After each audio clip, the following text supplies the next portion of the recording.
সম্মানিত ভিউয়ার্স, আসসালামু আলাইকুম। আবারও আরেকটি নতুন সার্কুলার নিয়ে আপনাদের মাঝে হাজির হয়েছি। তো সার্কুলারটি হচ্ছে তথ্য ও সম্প্রসারণ মন্ত্রণালয়, ঠিক আছে, তথ্য অধিদপ্তর এর মাধ্যমে, ঠিক আছে। তো এই আবেদনটা প্রকাশ করছে এবং কিভাবে আপনারা আবেদন করবেন, শিক্ষাগত যোগ্যতা কীরকম লাগবে এবং আমি সম্পূর্ণ বিষয়ে এই ভিডিওর মধ্যে আলোচনা করব। তো বন্ধুরা, বেশি কথা বলবো না, চলুন শুরু করা যাক। শুরু করার আগে ছোট্ট একটি রিকোয়েস্ট, আপনারা যদি আমার চ্যানেলটি নতুন হয়ে থাকেন তাহলে অবশ্যই চ্যানেলটি সাবস্ক্রাইব করে পাশে থাকা বেল বাটনটি ওপেন করে দেবেন।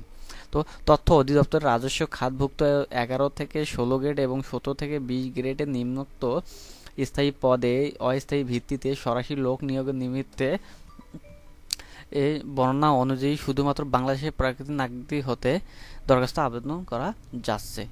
তারপর এখানে দেখেন, আমি নিচ থেকে শুরু করতে চাই। আপনার কমপক্ষে 8ম শ্রেণী পাস থাকতে হবে, ঠিক আছে। অফিস সহায়ক এখানে দেখেন 18 জন নেবে, অনেকগুলো পদ সংখ্যা। কোনো স্বীকৃত বোর্ড হতে মাধ্যমিক স্কুল সার্টিফিকেট বা সমান পরীক্ষায় উত্তীর্ণ, ঠিক আছে। সকল জেলা আবেদন করতে পারবেন, কিন্তু মানিকগঞ্জ, বান্দরবান, খাগড়াছড়ি, লক্ষ্মীপুর, রাঙ্গামাটি, জয়পুরহাট, পাবনা, মাগুরা, নড়াইল, বরিশাল, ঝালকাঠি, বরগুনা ও পটুয়াখালী জেলার প্রার্থীগণ আবেদন করতে পারবেন না। তবে যদি কোনো কোটা থাকে, ইতিম ও প্রতিবন্ধী, তারা আবেদন করতে পারবেন, ঠিক আছে।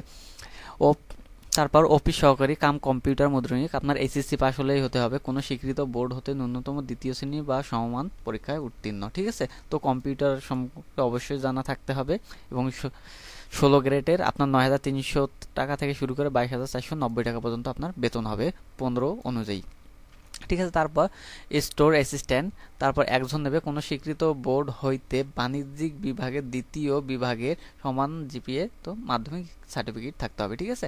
তো আপনার এমএস ওয়ার্ডের অভিজ্ঞতাও থাকতে হবে। তারপর এখানে ক্যাটাগর, তারপর এখানে সংশ্লিষ্ট কলেজের অভিজ্ঞতা সহ কোনো স্বীকৃত বোর্ড হইতে ন্যূনতম 2য় বিভাগে সমানের জিপিএতে উচ্চ মাধ্যমিক সার্টিফিকেট, ঠিক আছে, আপনার এইচএসসি থাকতে হবে, ঠিক আছে। তারপর এখানে দেশের ড্রাইভার, কোনো স্বীকৃত বোর্ড হতে জুনিয়র স্কুল সার্টিফিকেট বা সমমানের পরীক্ষা, মানে 8ম শ্রেণী পাস হলে কিন্তু আপনারা আবেদন করতে পারবেন।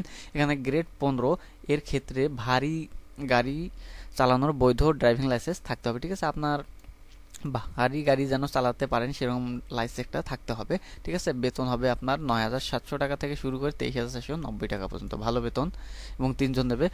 60 কম্পিউটার মুদ্রণিক কাম কম্পিউটার অপারেটর, এখানে 5 জন নেবে, কোনো স্বীকৃত বোর্ড হতে ন্যূনতম 2য় শ্রেণী বা সমান জিপিএতে স্নাতক, ঠিক আছে। আপনার এটা অনেকগুলো থাকতে হবে পড়াশোনা, তাহলে আপনারা এই 14 গ্রেডের আবেদনটা করতে পারবেন, ঠিক আছে। তারপর ফটোগ্রাফার, কোনো স্বীকৃত বিশ্ববিদ্যালয় হতে 2য় শ্রেণী বা সমান জিপিএ স্নাতক, ঠিক আছে। এটাও আপনাকে অনেকগুলো পড়াশোনা করতে হবে, এখানে নেবে 4 জন।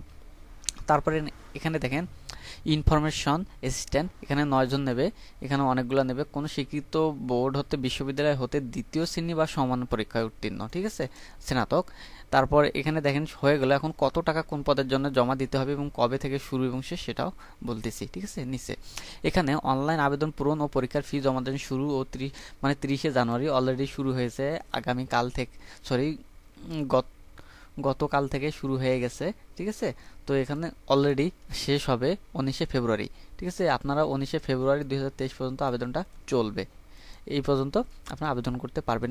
এবং এখানে দিয়ে দিচ্ছে দেখেন, যে কোনো টেলিটক সিম, প্রিপেড সিমের মাধ্যমে SMS করে 1 নং এবং 2 নং এর জন্য পরীক্ষার ফি বাবদ 300 টাকা এবং টেলিটক সার্ভিস চার্জ 36 টাকা, মোট 336 টাকা জমা দিতে হবে। এবং 3 থেকে 7 কর্মীকের জন্য পরীক্ষার ফি 200 টাকা এবং সার্ভিস চার্জ 23 টাকা, মোট 223 টাকা জমা দিতে হবে। এবং 8 কর্মীকের জন্য পরীক্ষার ফি 100 টাকা এবং সার্ভিস চার্জ 12 টাকা, মোট 112 টাকা জমা দিতে হবে। আপনারা যখনই জমা দেবেন তখনই কিন্তু আপনার আবেদনটা সম্পূর্ণ হবে এবং SMS দেওয়ার পদ্ধতি নিচে বর্ণনা করা হলো এবং আপনার আবেদন ফর্মে কিন্তু এই SMS দেওয়ার সিস্টেমটি দেওয়া থাকবে, আপনারা আবেদন করতে পারেন, ঠিক আছে। তো বন্ধুরা, এই ছিল আজকের ভিডিও। যদি ভিডিওটি একটু ভালো লেগে থাকে তাহলে অবশ্যই চ্যানেলটি সাবস্ক্রাইব করে পাশে থাকা বেল বাটনটি ওপেন করে দেবেন এইরকম নিত্য নতুন ভিডিও পাওয়ার জন্য।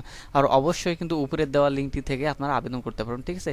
www.pid.teletalk.com.bd এই ওয়েবসাইটে কিন্তু আপনারা আবেদন করতে পারবেন, এখানে ক্লিক করলে কিন্তু সরাসরি লিঙ্কে চলে যেতে পারেন, ঠিক আছে। তো বন্ধুরা, এই ছিল আজকের ভিডিও। আল্লাহ হাফেজ।